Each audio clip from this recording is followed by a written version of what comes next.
He never forgot the way the bodies were scattered in that valley outside Al-Qut, back when the Marine Scout sniper platoons still ran deep recon without drones overhead. This was early in the 90s, when half the fighting was confusion and the other half was heat. He'd seen bad things overseas, but nothing prepared him for what he found on that ridge. And every time he thinks about it, even now, he still swears whatever did that wasn't human, wasn't animal, and sure as hell wasn't anything the Corps ever trained him for. He'd been dropped with his spotter 2 nights before, sent ahead of the main push to confirm movements from a group of insurgents, dug into a cluster of abandoned farm buildings, a few miles west of the Tigris. Nothing special, just a standard recon and report mission. No engagement, no shots fired, no heroics. Watch, exfil, that was what he was good at. They moved in slowly, keeping low, staying in the irrigation ditches where the reeds were tall enough to hide them. The plan was simple: get eyes on the compound, confirm head count, check for heavy weapons, and relay it back. They weren't even supposed to get close, but things on the ground always shift, and what they walked into wasn't in any briefing. Around midnight, they settled into a shallow depression on the north side of the valley. From there, they could see everything: the broken walls, the burned roofs, the wind pushing sand across old tire tracks. Nothing moved. No guards, no patrols, no voices, just dead quiet. Too quiet. His spotter muttered, "Something's off," and he agreed.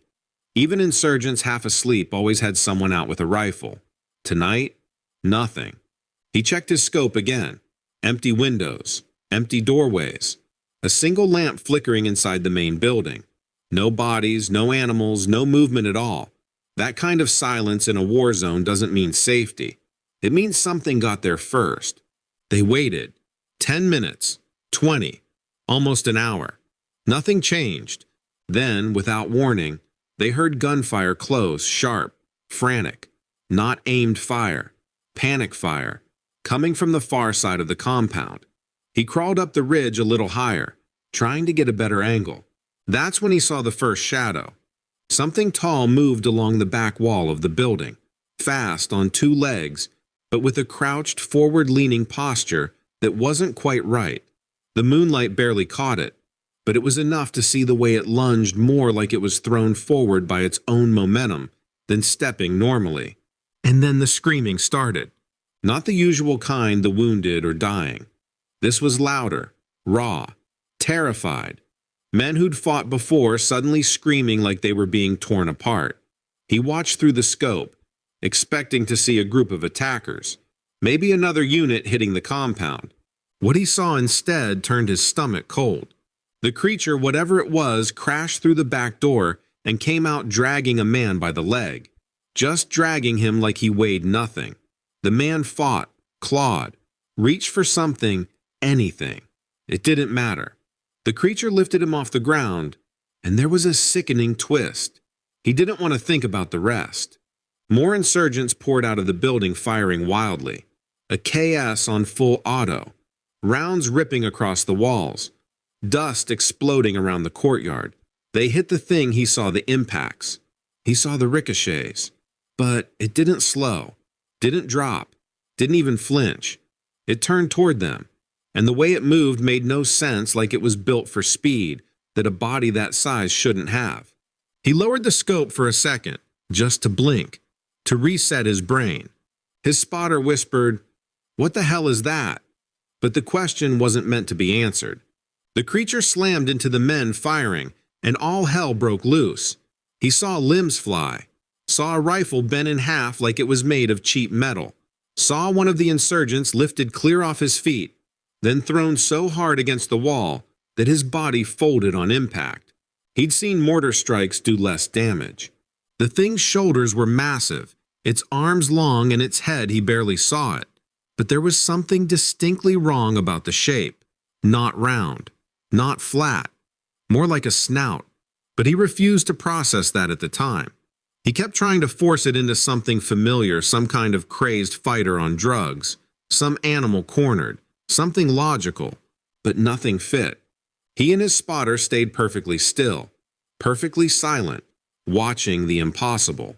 Rounds kept slamming into the thing. Dust kept kicking up around it. Muzzle flashes lit its shape again and again. The insurgents were hitting it. A lot. And it didn't react once, except to get angrier. He watched it tear through the last group of men, fast and deliberate, like it had done this before. Then, just as sudden as it started, the compound went quiet again. No gunfire, no screaming, no movement. Just one tall silhouette standing in the courtyard, chest rising and falling in slow, heavy breaths. And then without hurry, it lifted its head and looked toward the ridge, right toward them. The moment that thing lifted its head and looked toward their ridge, every muscle in his body locked up. It wasn't a casual glance. It wasn't the way an animal reacts to noise. It was deliberate, slow, steady, like it already knew exactly where they were and was confirming it. He had 1,000 yards of distance, good elevation, and full concealment.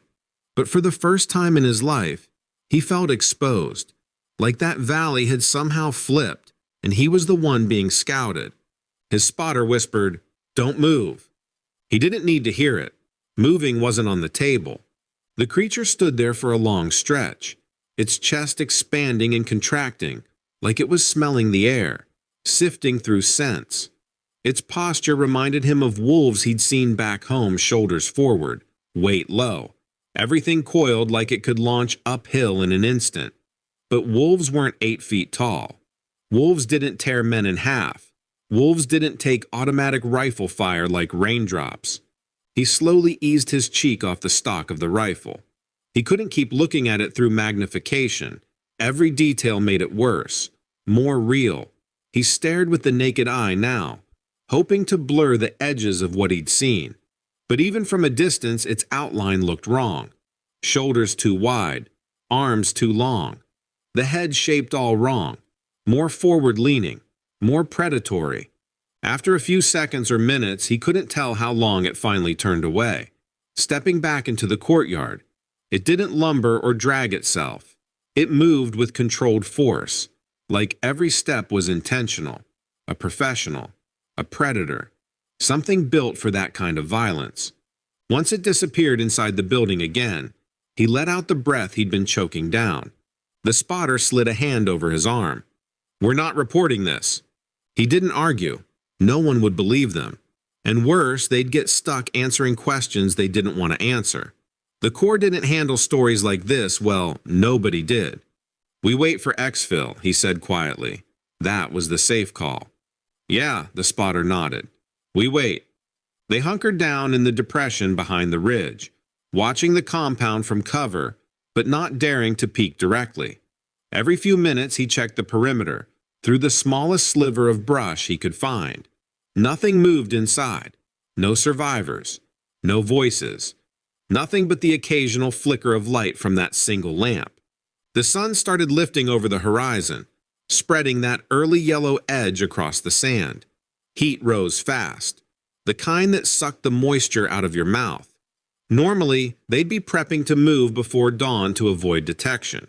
Today, neither of them mentioned leaving. Around mid-morning, a dust cloud appeared on the far edge of the valley.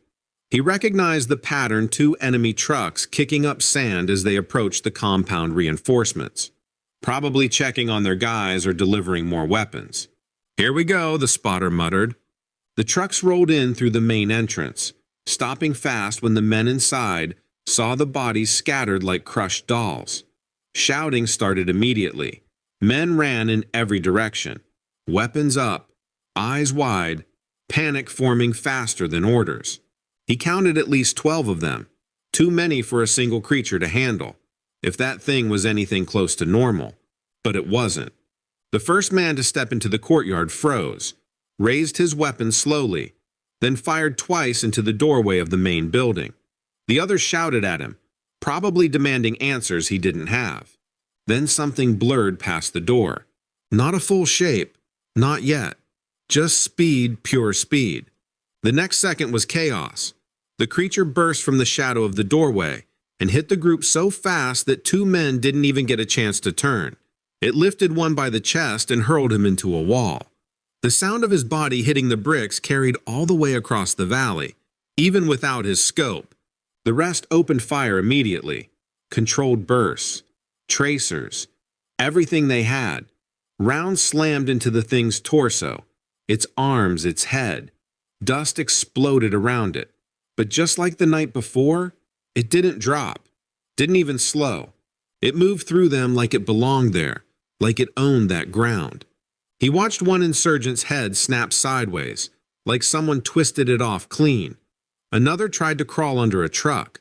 The creature grabbed him by the ankle and dragged him out screaming. The scream ended abruptly. Within a minute, the fight was over.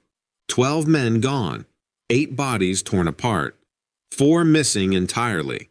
The creature stood there in the center of the courtyard again, blood dripping from its arms, dark, thick, too much to be from gunshot wounds. And then, just like before, it turned its head toward the ridge, toward them. He backed away from the viewing slit and pressed his back into the dirt, heartbeat hammering. His spotter whispered, "It knows we're here." He nodded. It wasn't a guess. It was a fact. They were supposed to radio in, but the thought of broadcasting any signal with that thing tuned into them made his spine tighten. Instead, they stayed low, quiet, waiting for some sign it had lost interest. But deep down, he knew it hadn't. Things like that don't lose interest. Things like that make choices, and it had already made one. They stayed buried in that shallow depression for hours, barely speaking, barely breathing, both of them running on instinct more than training. He'd been in bad situations before: ambushes, mortar fire, close-quarter chaos. But this wasn't fear of death. This was fear of something he didn't have a name for, something that acted like it understood what it was doing, something that hunted smarter than any man he'd ever faced. By early afternoon, the heat was brutal. Sweat soaked through his uniform and stung his eyes, but he didn't dare shift positions.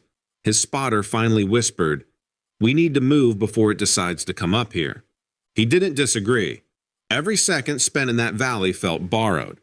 The plan was simple: retreat slowly along the backside of the ridge, loop east toward the marshy irrigation channels near the river, and call for extraction once they'd put enough distance between themselves and the compound.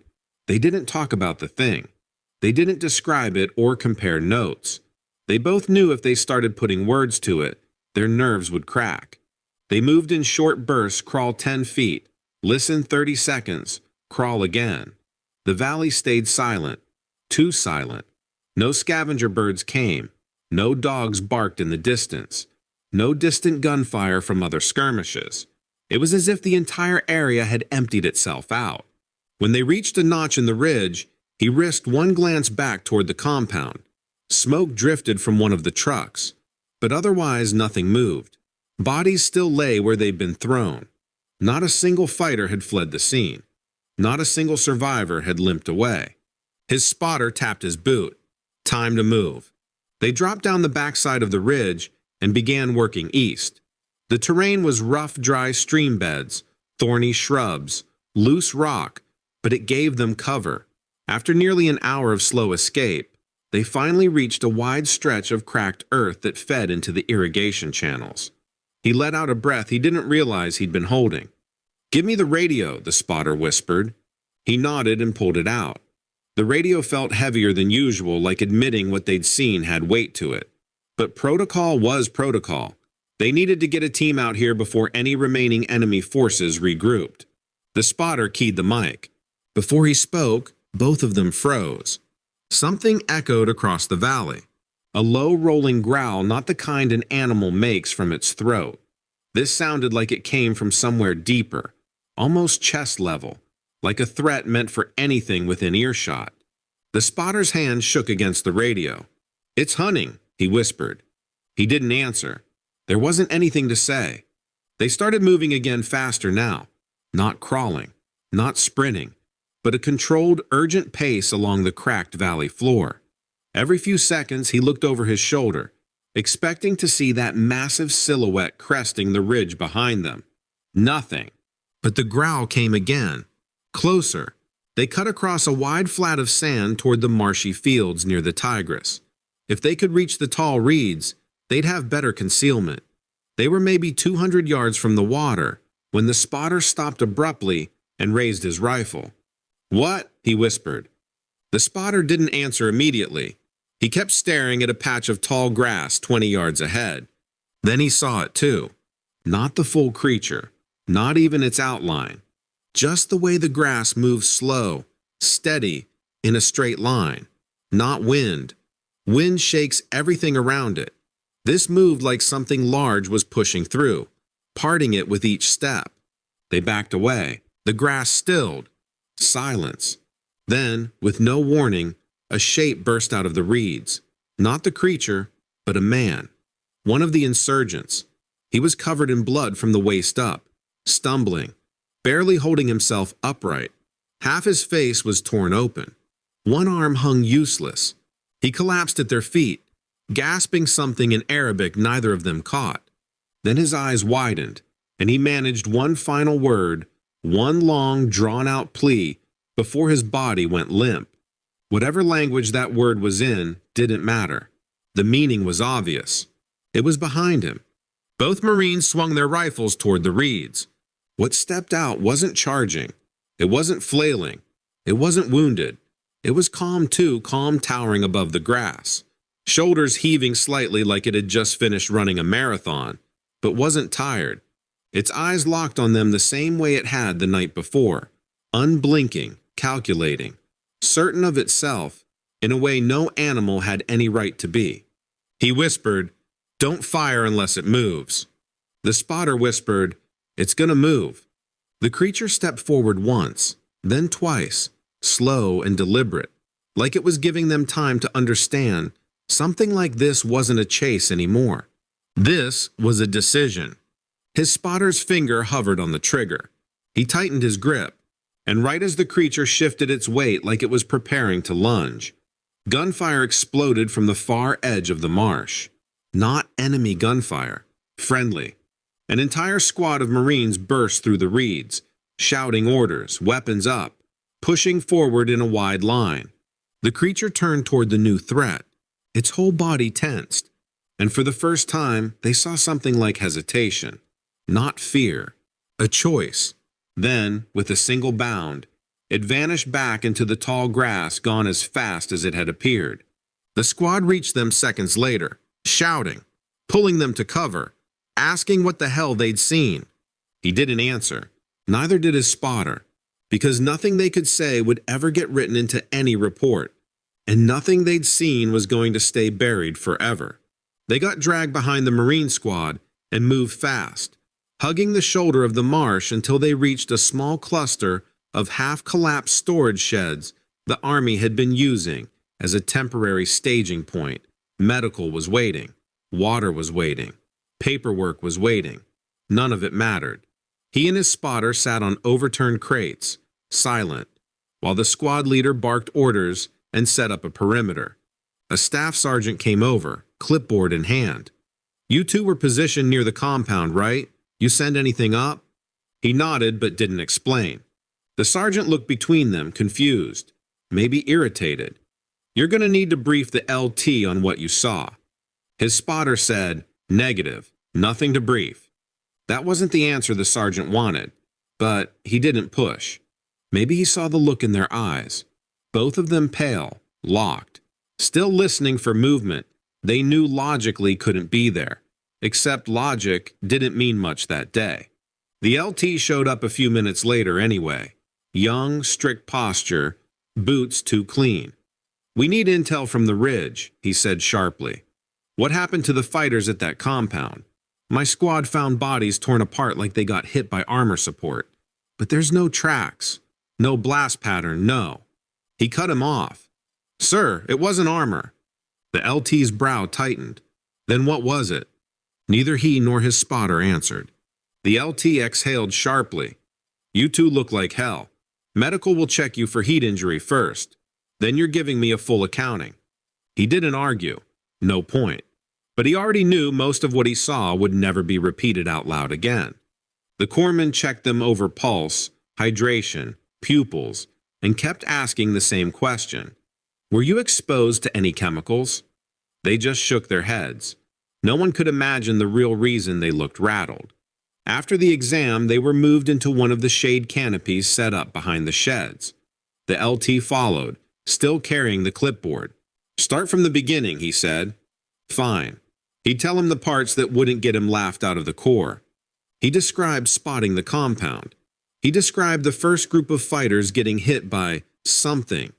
He described the speed, the violence, the way the bodies were torn apart. He kept it clinical, minimal, like reading back coordinates. But when the LT asked, and what exactly was the hostile force? He paused. He could say enemy fighters. He could say wild dogs. He could say explosives. There were a dozen answers that would satisfy command. Instead, he said nothing. The LT didn't like that. He set the clipboard down and leaned forward. Marine, I need answers. He stared at the ground. Sir, it wasn't anything we trained for. That was the closest he'd come to telling the truth. His spotter added quietly, Sir, we're not being evasive. We're telling you we don't have a name for it. The LT went still at that choice of words. Before he could push further, the squad leader jogged up. Sir, you need to see this now. The LT left them and disappeared behind the shed line. The squad leader didn't return. No one did. A few minutes later, one of the corporals walked past them muttering to another Marine. Tracks, huge ones, coming out of the reeds, headed back toward the valley. The other Marine whispered something back, and they both looked uneasy. No one approached the two snipers again. Eventually, a Humvee arrived to pull them out. Their ride back to the main base was quiet, too quiet. Even the driver didn't ask for details. He just kept scanning the horizon like he expected something to follow. When they reached the base outside Al Qut, command separated them immediately standard procedure after witnessing something traumatic. He spent 2 hours in a small briefing tent with a major he'd never met. The man kept phrasing his questions like suggestions. Stress can distort what we see. Night engagements often cause misidentifications. There are known wildlife species in this region that can appear larger than... He finally interrupted. Sir, with respect, this wasn't wildlife. The major stopped taking notes. After a long silence, he closed the folder, stood and said, Nothing about this incident leaves this tent. You and your partner will submit a single-page summary with no speculative language. Stick to what you can confirm. He nodded slowly. What he could confirm wouldn't cover a fraction of what happened. They wrote what command wanted: unknown hostile force, extreme violence, immediate danger, retreated due to overwhelming threat. Clean, sterile wording that revealed nothing. A week later, they were reassigned to a different sector entirely, far from Al Qut, far from Coldwater Ridge, far from anything resembling that valley. No explanation was given, none needed. He finished out his deployment, finished his contract, came home. People asked him what he saw overseas. He told them about sandstorms, long nights, close calls, everything except the thing in that compound. He never said a word. But sometimes late at night, when he's outside or near tree lines or anywhere the world goes quiet all at once, he remembers the way that creature moved through armed men like they were nothing. The way it lifted its head and looked straight up a ridge at a sniper he knew he'd hidden well. And the part he thinks about most, the part he's never admitted to anyone, is the way it hesitated when the Marines arrived. Like it recognized uniforms, like it had seen them before, like it knew to leave. He doesn't pretend to understand what he saw. He doesn't try to name it. He just knows one thing for certain. Whatever was out there that morning wasn't done. Not with that valley, not with those fighters, and maybe not with him either.